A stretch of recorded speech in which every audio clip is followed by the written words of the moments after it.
कहानी the hidden door, छुपा हुआ दरवाजा। अर्जुन की गर्मियों की छुट्टियां हमेशा उसकी दादी के घर में बीतती थीं। वो पुराना घर जो एक जमाने में भव्य हवेली रहा होगा, अब थोड़ा जर्जर हो गया था। लकड़ी की सीढ़ियां हर कदम पर चरमराती थीं, दीवारों पर समय की लकीरें उभर आई थीं और अटारी में रखी चीजें धूल की मोटी परत से ढकी हुई थीं। लेकिन इस बार कुछ अलग था।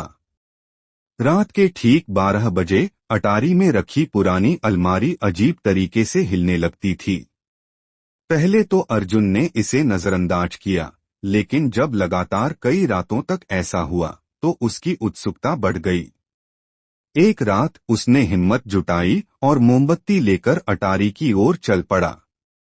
चारों ओर घना अंधेरा था। अटारी में रखी चीजों पर सालों से किसी ने ध्यान नहीं दिया था। उसने अलमारी के पास जाकर उसे ध्यान से देखा। उसका दरवाजा थोड़ा सा खुला हुआ था और उसके किनारों पर अजीब से निशान थे, जैसे किसी ने उसे बार बार छूने की कोशिश की हो। अर्जुन ने हल्के से दरवाजा धकेला, लेकिन वो नहीं खुला। तभी उसकी नजर फर्श पर पड़ी एक पुरानी, जंग लगी चाबी पर पड़ी। उसने झुककर चाबी उठाई और अलमारी के ताले में डाली। खट, ताला खुल गया और अलमारी का दरवाजा चरमराते हुए धीरे धीरे खुल गया। लेकिन अंदर कपड़े या सामान नहीं थे। वहां एक संकरी, चमकदार सुरंग थी जो कहीं गहराई में जाती दिख रही थी। अर्जुन का दिल जोरों से धड़कने लगा। क्या उसे अंदर जाना चाहिए? उसने एक गहरी सांस ली और मोमबत्ती हाथ में लेकर सुरंग में कदम रखा। जादुई दुनिया की ओर पहला कदम। जैसे ही अर्जुन ने सुरंग पार की, वह एक नई दुनिया में पहुंच गया।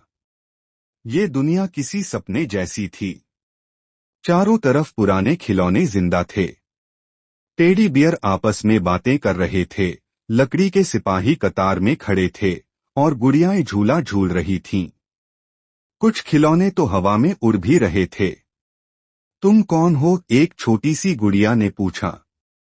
मैं अर्जुन हूँ। क्या तुम हमें बचाने आए हो? लकड़ी के घोड़े ने आगे बढ़ते हुए पूछा। बचाने? अर्जुन ने आश्चर्य से पूछा। हम वो खिलौने हैं जिन्हें इंसानों ने भुला दिया था। जब कोई हमें भूल जाता है तो हम इस जादुई दुनिया में आ जाते हैं। लेकिन अगर कोई हमें फिर से याद करे तो हमें असली दुनिया में लौटने का मौका मिलता है, एक टिन का सैनिक बोला। अर्जुन को अब सब समझ में आ रहा था। ये वो सारे खिलौने थे जो उसके पापा, चाचा और दूसरे बच्चों ने सालों पहले दादी के घर में छोड़ दिए थे। तो मुझे क्या करना होगा? अर्जुन ने पूछा। हमें फिर से याद किया जाना चाहिए। अगर कोई हमें अपनी यादों में जिंदा रखेगा तो हम हमेशा के लिए बच जाएंगे, गुड़िया ने कहा। अर्जुन को अब समझ आ चुका था कि उसे क्या करना होगा। अचानक समय समाप्त होने लगा। अचानक पूरी दुनिया हिलने लगी। आकाश में अजीब रोशनी चमकने लगी।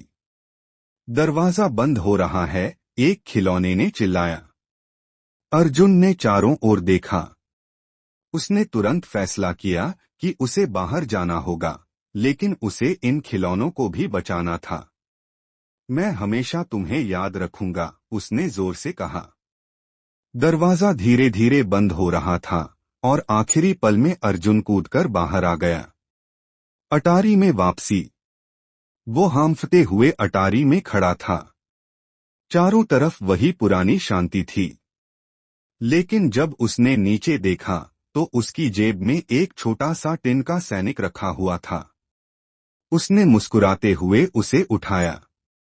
अब उसे यकीन हो गया था कि वो सपना नहीं देख रहा था। अगले दिन अर्जुन ने अपने पापा से पूछा, क्या आपको आपका पुराना टिन का सैनिक याद है? उसके पापा ने थोड़ा सोचा और फिर चौंककर बोले, अरे हाँ, वो मेरा सबसे पसंदीदा खिलौना था, लेकिन पता नहीं कब खो गया। अर्जुन मुस्कुरा दिया। उसे मालूम था कि उसने जादू को फिर से जिंदा कर दिया था। सीख, कभी कभी जादू हमारी कल्पना से भी परे होता है। जो चीजें हमें पुरानी या बेकार लगती हैं, उनके अंदर भी कहानियां होती हैं। हमें बस सही नजरिए से उन्हें देखना आना चाहिए। क्या आपके पास भी कोई पुरानी यादगार चीज है जिसे देखकर आपको बचपन की यादें ताजा हो जाती हैं? अगर हाँ, तो उसे जरूर बताएं।